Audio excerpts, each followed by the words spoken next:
Bonjour à tous et bienvenue sur les énergies de la pleine lune du 11 juin dans l'axe Gémeaux-Sagittaire. Et c'est une sorte de pont tournant qui nous est proposé avec une mécanique qui va demander à être bien huilée. Donc regardons de plus près cette carte du ciel avec un soleil qui se trouve en Gémeaux et en maison 11 à l'heure de Paris. Le soleil veut ici communiquer, exprimer quelque chose de personnel, mais aussi et surtout le partager.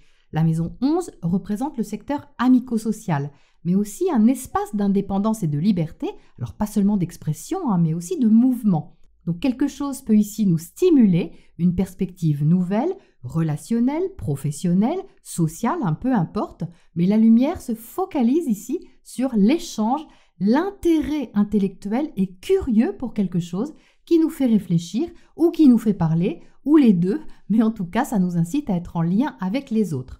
De l'autre côté se trouve la lune en Sagittaire en maison 5, la maison 5 qui représente le cœur des choses, alors le cœur de soi aussi.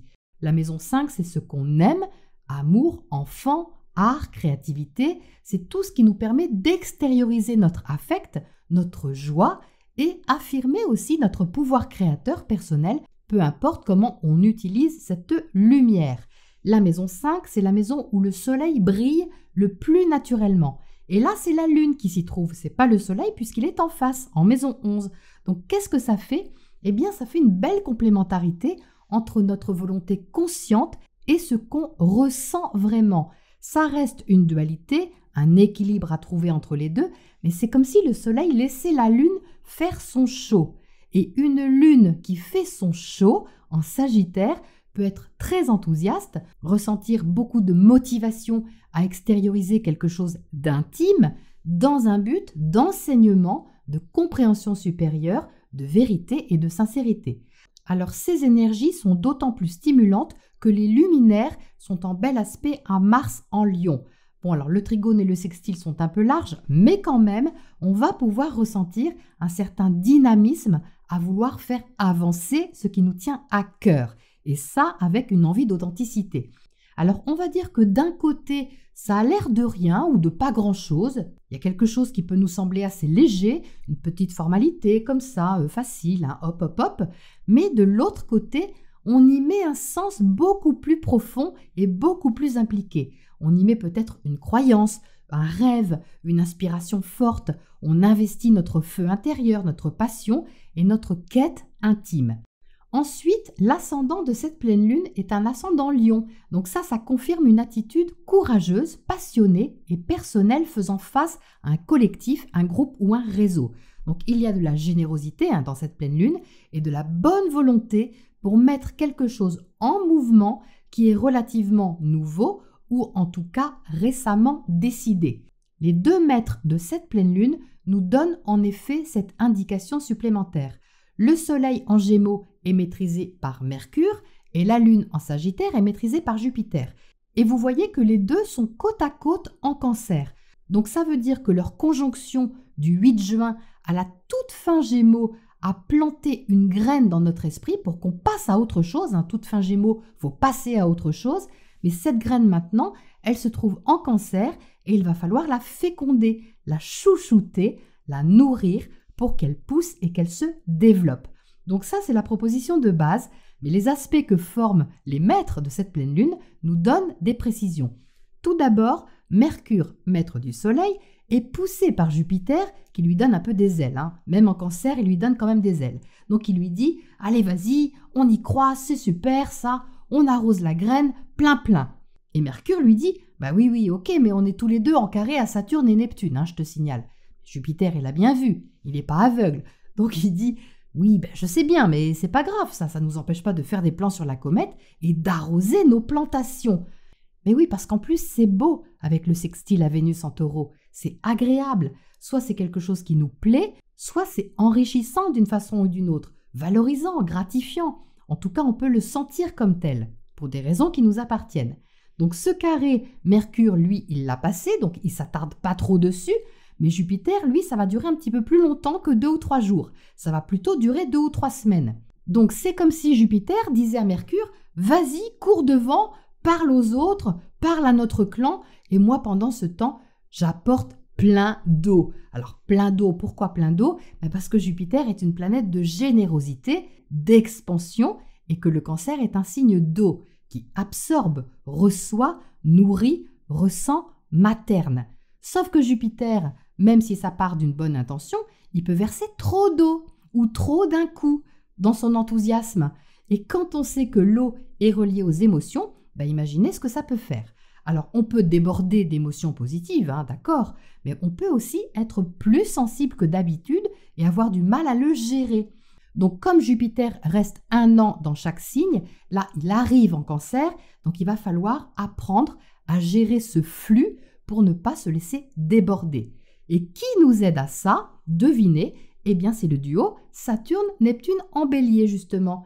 Ils sont là pour filtrer. Enfin, surtout Saturne, parce que Neptune, il filtre pas. Donc, c'est vrai qu'au départ, on peut ne pas le ressentir comme ça. Alors, les natifs du Cancer premier décan sont évidemment les plus concernés, mais même les Béliers, Balance et Capricorne du premier décan vont le sentir plus fortement aussi.